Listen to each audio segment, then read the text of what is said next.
प्रायोजक हैं रोजगार डेवलपर्स। नमस्कार, स्वागत है आपका न्यूज बुलेटिन में। मैं हूं आपके साथ सुहानी बहुगुना। बुलेटिन की शुरुआत से पहले एक नजर इस वक्त की हेडलाइंस पर। प्रधानमंत्री मोदी ने म्यांमार के जर्नल्स की बात हादसे पर जताई संवेदना।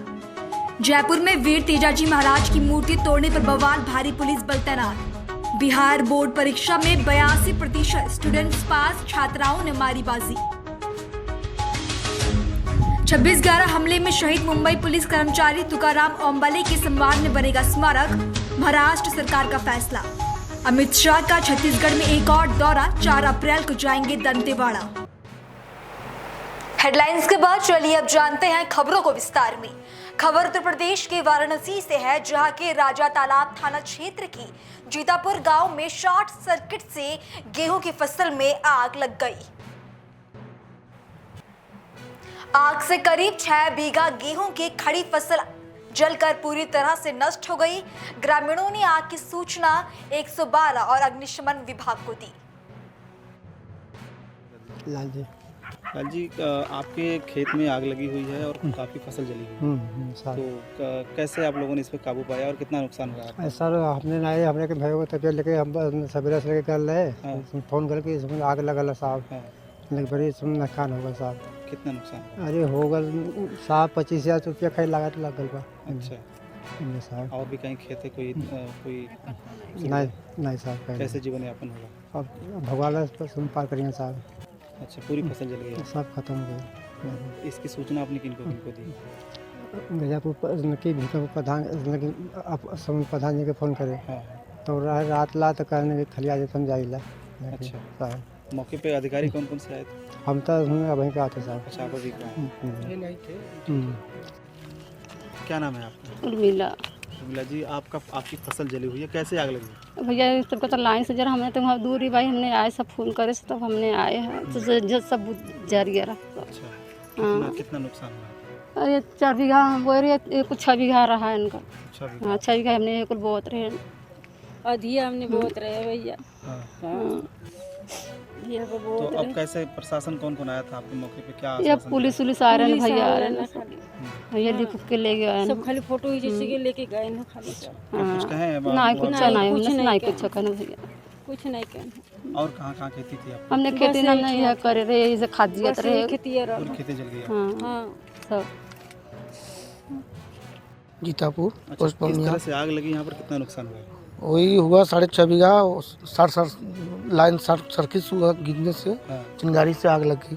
अच्छा, कितना नुकसान हुआ है? और हुआ 6.5 बीघा के ऊपर। 6.5 बीघा। मौके पे कौन कौन से लोग आए थे? मौके पे गांव के क्षेत्रीय लोग सब लोग आए थे। डंडा फटकार से कुल फटकारे सब बताए। आपने सूचना कहाँ दी थी इसकी? रायतला थाने पे जी। फिर 100 नंबर और फायर ब्रिगेड वालों को कहा गया था, वो नहीं आए, वापस हो गए। अच्छा, यही सब। मनीष कुमार सिंह, ग्राम जीतापुर, पोस्ट बमनिया, थाना रोहनिया के निवासी हैं। अच्छा, कैसे आग लगी यहाँ पर और क्या हुआ? ये तार सर्किट होने के कारण और खड़ी फसल हमारी 6 बीघा के करीब, और आग बुताते लोग का कितना हाथ पैर भी जल गया है। अच्छा, और कितने लोगों की फसल जली है? जो लोग इसमें फसल जलने का 4-5 लोग हैं, जिसमें जय सिंह, सरोज सिंह, मालती देवी, गिरजा देवी। और इसमें 6 से 7 साढ़े 6 बीघा के करीब फसल जली है। अच्छा, आग पे कैसे काबू पाया गया? आग पे गांव के लोग, कुछ लोग मिलकर डंडा फटकारा से कैसो आग को काबू किया गया। और थाने के लोग आए थे, राजा तालाब के लोग आए थे, कुछ लोग भी आए थे, लेकिन आग को बहुत मशक्कत करते हुए आग को काबू कर पाए। प्रशासन आई थी मौके पे? जी। क्या आश्वासन मिला? आश्वासन मिला कि इसका मुआवजा मिलेगा। अच्छा, अब इसके लिए हम लोग क्या कर सकते हैं? ये स्टार जो दरोगा थे वो बने। अच्छा, और प्रधान भी आए थे, प्रधान भी अपना जो होता है वो अपना करके ले गए हैं। अच्छा, नेपाल को फ़ोन किया गया तो नेपाल ने बोला कि ठीक है, मैं आज नहीं कल के डेट में आऊँगा। फोटो उसको मैंने भेजा हूँ। खबर हस्तिनापुर से है, जहां बिजली विभाग की लापरवाही सामने आई। कई दिनों से मालीपुर गांव में 11,000 वॉट की लाइन बुरी तरह से जर्जर हुई पड़ी थी।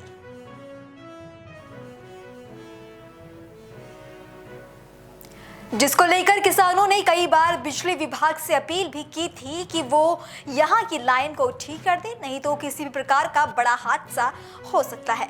लेकिन बिजली विभाग तो शहर में इस कदर सोया हुआ है कि उसे आम जनता की सुध ही नहीं है। बीते दिन तार टूटकर नाली में गिर गया, जिससे एक भैंस की करंट की चपेट में आने से मौत हो गई, जिसके बाद ग्रामीणों में बिजली विभाग के खिलाफ आक्रोश बना हुआ है। इतना ही नहीं, किसानों ने बिजली विभाग के कर्मचारियों के खिलाफ तहरीर भी दी। आपका सत्येंद्र कुमार, क्या मामला है? जो मामला जो है जी, हमारे गांव में नई तार की लाइन लग रही, पुराने जटे तार हो रहे थे। अच्छा। उसके बाद में इनकी लापरवाही रही बिजली विभाग वालों की। अच्छा। तो वहाँ से रास्ते में थोड़ा सा पानी भर रहा था, वहाँ से हमारे यहाँ से जोड़ा है, हाँ, जहाँ से ट्रांसफार्मर पर लगवाया है, उसके में जो है इन्होंने तार वैसे जोड़ दिया, वो 11,000 लाइन का। उससे जो है बालक भी बचे, 4-5 बालक भी बैठे थे, और जो है हमारा भैंसा मर गया उससे। ये किस समय की घटना है? ये 7:30 बजे करीब में है, सुबह की। हाँ जी, सुबह की। तो कोई अभी तक बच्चों के साथ में कोई नहीं, फिलहाल बच्चों के साथ में कोई हादसा नहीं हुआ, लेकिन जो है भैंसा हमारा मर गया। वहाँ पे पहले ही पानी भरा हुआ था, पानी में वो तार टूटा था, क्या नहीं, पहले ही पानी थोड़ा सा भरा हुआ था, लेकिन जो है वहाँ से वो बिजली का तार जो है वहाँ से वो जुड़ा हुआ था 11,000 का। अच्छा, इस संबंध में आपने विभाग को? हाँ जी, हमने संपर्क करा जी।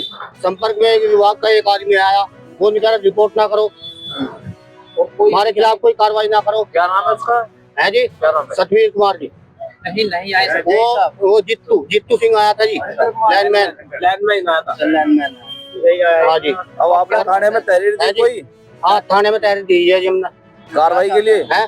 कार्रवाई जो है उसका मुआवजा मिला, बेचारे जिसका नुकसान हुआ, गरीब आदमी, उसके बालक नहीं मरे, जो शुक्र रहा भगवान का। खबर छत्तीसगढ़ के रायपुर से, जहां पूर्व मुख्यमंत्री भूपेश बघेल, पीसीसी अध्यक्ष दीपक बेज और नेता प्रतिपक्ष डॉक्टर चरणदास महंत ने राजीव भवन में एक संयुक्त प्रेस कॉन्फ्रेंस आयोजित की। इस प्रेस कॉन्फ्रेंस में उन्होंने सीबीआई द्वारा किए गए छापों के संदर्भ में गंभीर आरोप लगाए।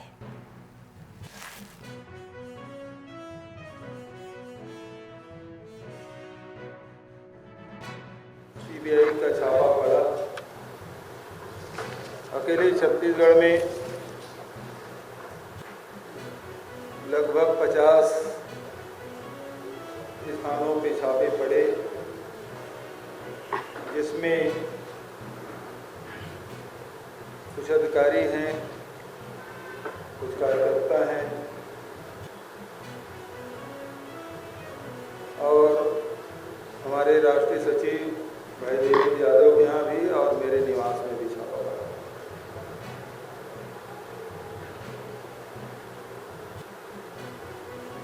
ये घटना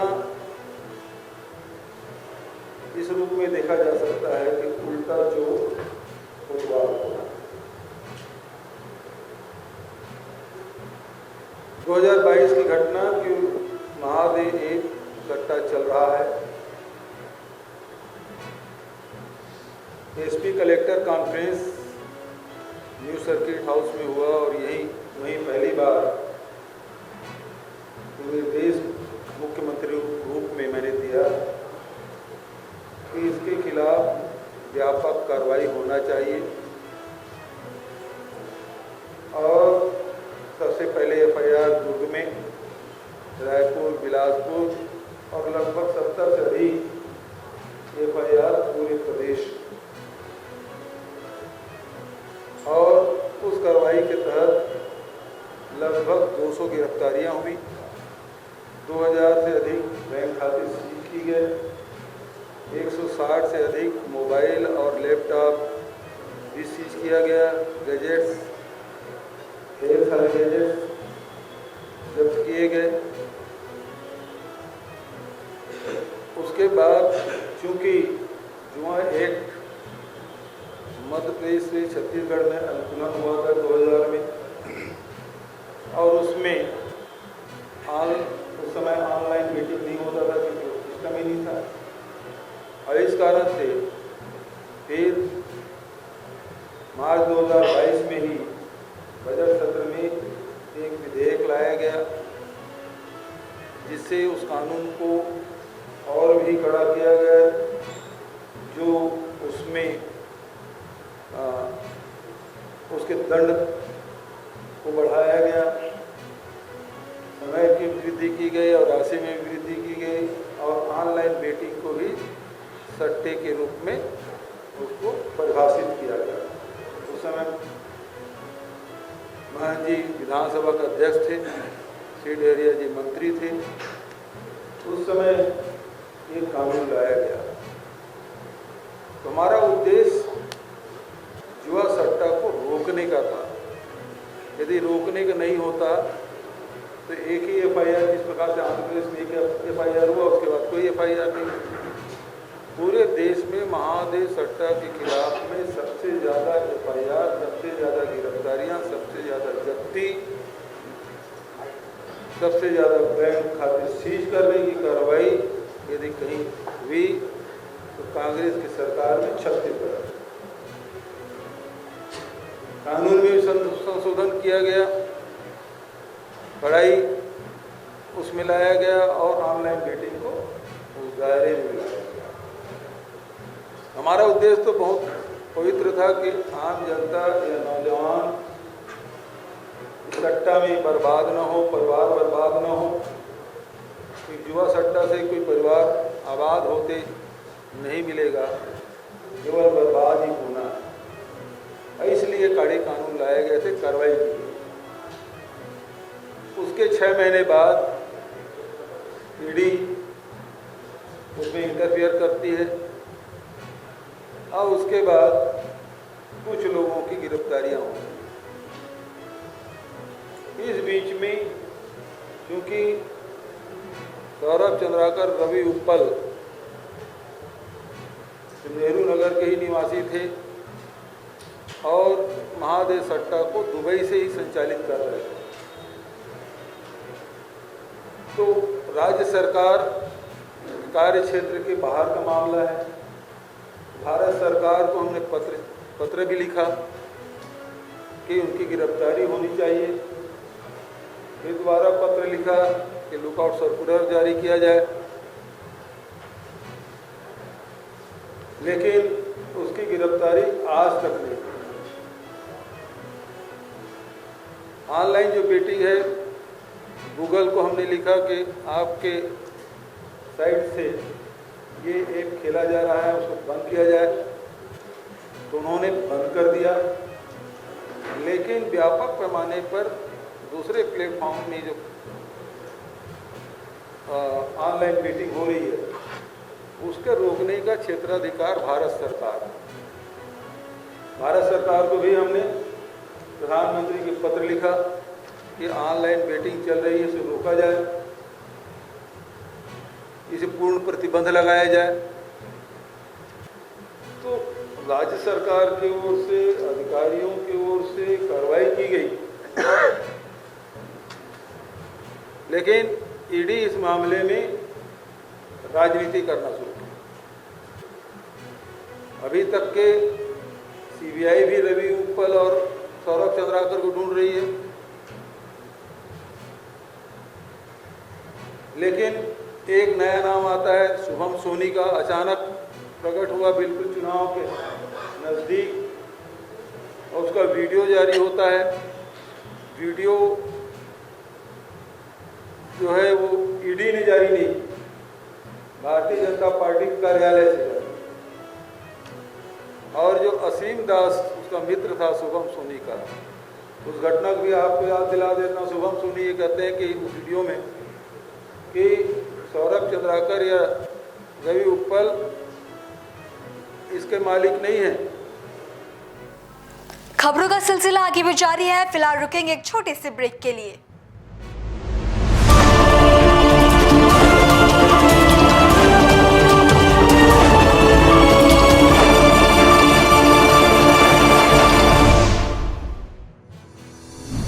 रोजगार डेवलपर्स, a unit of रोजगार डेवलपर्स एंड प्राइवेट लिमिटेड। घर वहीं जहां हो आपका भरोसा। पिछले 15 सालों से आपके सपनों का घर हमारी प्रतिबद्धता। रोजगार डेवलपर्स का पता है शिमला बाईपास रोड, गणेशपुर, देहरादून। रोजगार डेवलपर्स से संपर्क करने के लिए अभी डायल कीजिए 9897054026 पर या 8433207910 पर।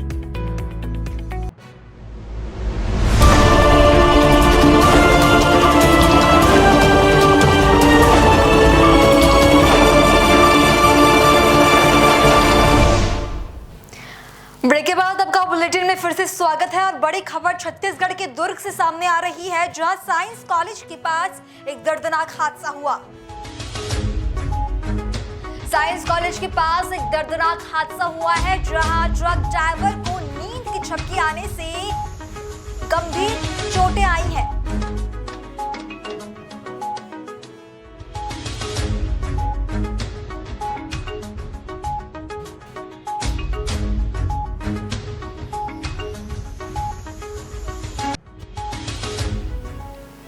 खबर ओडिशा की पुरी से, जहां दिल्ली के नवनिर्वाचित मुख्यमंत्री रेखा गुप्ता ने पुरी श्री मंदिर पहुंचकर महाप्रभु श्री जगन्नाथ जी का दर्शन कर उनका आशीर्वाद प्राप्त किया। सीएम रेखा गुप्ता के साथ पुरी सांसद डॉक्टर संबित पात्रा भी श्री मंदिर परिसर में मौजूद रहे। आमर राजधानी दिल्ली रो आदरणीय मुख्यमंत्री श्रीमती रेखा गुप्ता जी, तांको सहित मंत्री प्रवेश वर्मा जी, तत्सहित सांसद इत्यादि समस्ते, योगेंद्र चांदोलिया आमर सांसद अछंती, सीए मध्य आज जगन्नाथ पुरी धाम आसीचंती। महाप्रभुंक डाकरा थिला सेतपे आसीचंती। आसिकी समस्ते आज महाप्रभुंकर शरणे प्रणिपात होइचंती एवं समस्ते भारतर भविष्य पाई कामना करिचंती, केमिति गोटे विकसित भारत गढ़ी हब भविष्य रे। तत्सहित आज आम देखिलु, मु धन्यवाद मध्य देवी मुख्यमंत्री को कि से आसंता 1 तारिख को उत्कल दिवस आम समस्त को अभिनंदन जनइचंती एवं दिल्ली रे बहुत धूमधाम रे उत्कल दिवस प्रायोजित करा जिवो, जोथरे कि दिल्ली सरकार, ओडिशा सरकार, आमर मुख्यमंत्री मोहन माझी जी, रेखा जी, समस्त मंत्री दिल्ली रा एवं आमर केंद्रीय मंत्री धर्मेंद्र प्रधान, जुएल ओराम, अश्विनी वैष्णव समस्त उपस्थिति रे ओडिशा रो जो अस्मितार कहानी ताहा दिल्ली रे मध्य समस्त को कहा जीवो, ताहा पे मु बहुत धन्यवाद दउची हमर मुख्यमंत्री को, हमर मोहन माझी जी को, हमर रेखा गुप्ता जी को, हमर प्रधानमंत्री को, समस्त को जय जगन्नाथ। जय जगन्नाथ। बोलो जगन्नाथ जी भगवान की। परम सौभाग्य है मेरा कि दिल्ली की मुख्यमंत्री की जिम्मेवारी लेने के बाद आज पहली बार मेरा पूरी धाम आना हुआ और प्रभु के दर्शन मैंने किए। आज का अमावस्या का दिन प्रभु चरणों में मैंने यही प्रार्थना करी कि प्रभु पूरे देश को और दिल्ली को जिस प्रगति के पथ पे नरेंद्र मोदी जी के नेतृत्व में हम ले जाने का प्रयास कर रहे हैं, वो सदैव प्रशस्त रहे। मैं आज प्रभु के चरणों में बहुत बहुत धन्यवाद करती हूँ कि उनके आशीर्वाद से दिल्ली में हम सब मिल कर के विकसित दिल्ली के लिए काम करने का शुरुआत कर रहे हैं। और मैं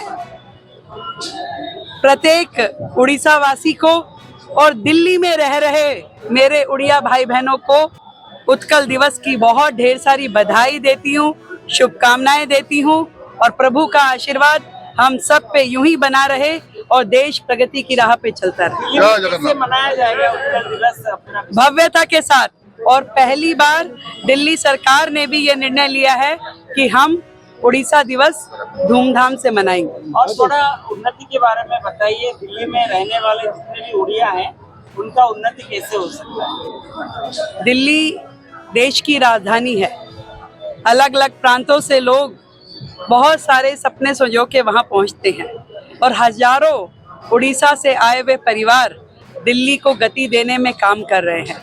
मैं उन सब को यही कहना चाहती हूँ कि वो दिल्ली का एक अभिन्न हिस्सा है और उनके सुख दुख में दिल्ली सरकार साथ खड़ी है। उनके भविष्य को संरक्षित करते हुए उनकी समृद्धि के लिए काम करेगी। अगली खबर बिहार के दरभंगा से, जहां विश्व हिंदू परिषद बजरंग दल जिला दरभंगा परिवार की ओर से हिंदू नववर्ष के उपलक्ष्य में भव्य शोभा यात्रा निकाली जाएगी। अगली खबर कर्नाटक के हुबली से।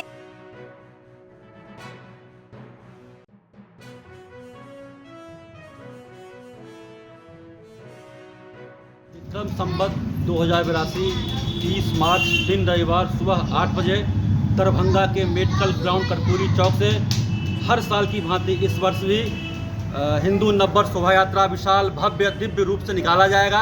आप सभी सनातनी बंधुओं से आग्रह निवेदन है कि इस कार्यक्रम में उपस्थित होकर बाइक शोभा यात्रा में भाग लेकर अपने सनातन संस्कृति को मजबूत करें। और माता रानी चैती नवरात्रा का भी पहला दिन है और हम सभी सनातनी बंधुओं से आग्रह करेंगे कि वो अपने घर में साफ सफाई करके, अपने घरों में पूजा पाठ करके, घर पर भगवा ध्वज लगाएं, पूजा करें, पाठ करें। जय श्री राम। कार्यक्रम संयोजक पंकज वाड़ी, कर्पूरी चौक से लहरिया। पंकज जी, ये बताइए कि लगभग सारी बातें प्रेस कॉन्फ्रेंस में अलग अलग माध्यम से निकलकर सामने चली आई है।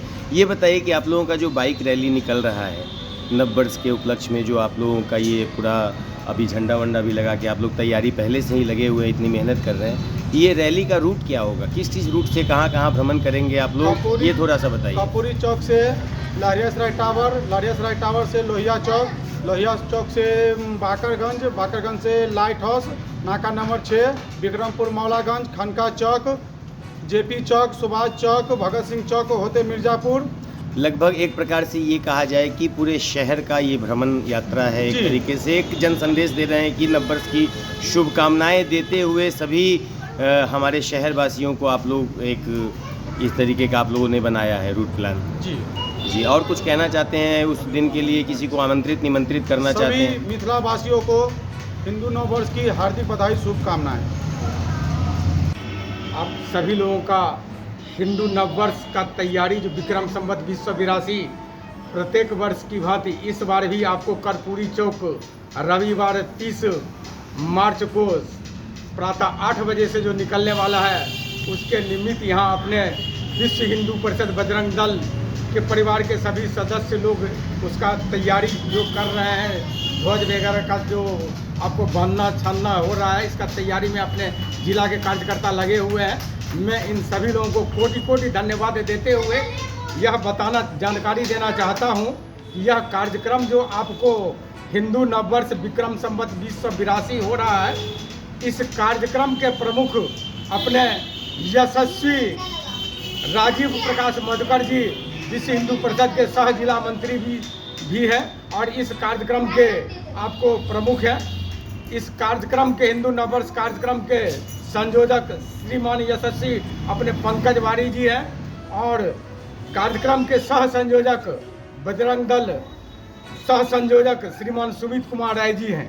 और इस कार्यक्रम में आपको संरक्षक मंडल भी है, जिसमें श्रीमान श्री विजय जी, अभय मिश्रा, विश्व हिंदू परिषद के प्रांत सह सेवा प्रमुख डॉक्टर जीएन लाल, विश्व हिंदू परिषद जिला अध्यक्ष श्री मनीष राज सिंह राणा, विश्व हिंदू परिषद दरभंगा जिला कार्याध्यक्ष श्रीमान विपिन दास, विश्व हिंदू परिषद जिला उपाध्यक्ष श्री रिंकू कुमार झा, जिला मंत्री विश्व हिंदू परिषद दरभंगा श्रीमान मुकेश दास जी, सह जिला मंत्री विश्व हिंदू परिषद दरभंगा डॉक्टर श्रीमान मृदुल शुक्ला जी, श्री विनय गोस्वामी जी, श्री परशुराम शाह जी, ये सभी लोग संरक्षक मंडल में हैं। मैं आप सभी लोगों का कोटि कोटि धन्यवाद देते हुए अपने लोकतंत्र के चौथे स्तंभ आदरणीय माननीय मीडिया बंधु का भी अपना अनेक स्वागत करते हुए इस कार्यक्रम में आमंत्रण देता हूं। जो आप बंधुगण भी अपना जिस तरीके से विश्व हिंदू परिषद बजरंग दल को सहयोग करते आए हैं, उसमें आप लोग भी आए, आप लोग भी भागीदार बने। और यह कार्यक्रम 30 मार्च को जो हो रहा है प्रातः 8 बजे कर्पूरी चौक से, उसमें आप लोग अपना अपना सहयोग दें। जय श्री राम। क्या शुभ नाम हुआ आपका? अभय मिश्रा। प्रांत सह सेवा प्रमुख विश्व हिंदू परिषद उत्तर बिहार। आज प्रेस वार्ता रखे हैं नववर्ष के उपलक्ष्य में, क्या कुछ तैयारी चल रही है, तैयारी पे कुछ बताइए। सबसे पहले आपके प्रेस के माध्यम से सभी देशवासियों को विक्रम संवत 2082 चैत्र शुक्ल वर्ष प्रतिपदा विक्रम संवत हिंदू नववर्ष की हार्दिक बधाई एवं शुभकामना। जैसा कि सभी देशवासियों को ज्ञात होगा कि अपने हिंदू नववर्ष जो है सनातन धर्म में अपने संस्कृति के अनुसार हिंदी तिथि के अनुसार सारी शुभ घड़ी को शुरू किया जाता है।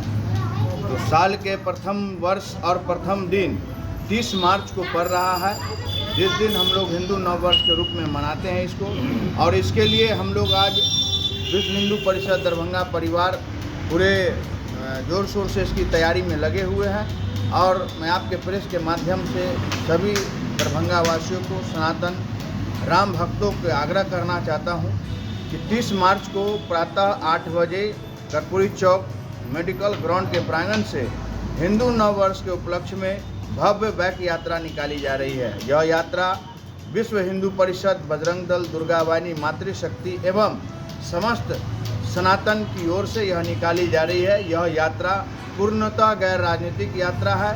इसमें सभी सनातनी अपने आप को हिंदू समझकर, अपने आप को सनातनी समझकर, ना कोई नेता, ना कोई मंत्री, ना कोई बड़ा, ना कोई छोटा समझकर इस यात्रा में सम्मिलित हो। यह यात्रा देश के पटल उच्च स्तर पर नाम हो और भव्य शोभा यात्रा निकालकर हिंदू नववर्ष की शुभकामना देते हुए एक जिला को संदेश दे। साथ में आपके प्रेस के माध्यम से मैं अपने सभी देशवासियों को यह कहना चाहता हूं कि हिंदू नववर्ष जो हम लोग मनाते हैं यह केवल संगठन और संघ के ही लिए नहीं है, यह पूरे सनातन धर्म कुल में जो जन्मे लोग हैं उन सभी का ये हिंदू नववर्ष है। और आपको और अपने परिवार को और अपने बच्चे को यह बताना बहुत ज़रूरी है कि आपका जो हिंदू नववर्ष है यह कब है, कैसे है और अपनी हिंदू तिथि कब से शुरू होता है। विक्रम संवत चैत्र वर्ष प्रतिपदा 2082 30 मार्च को इस बार पड़ रहा है।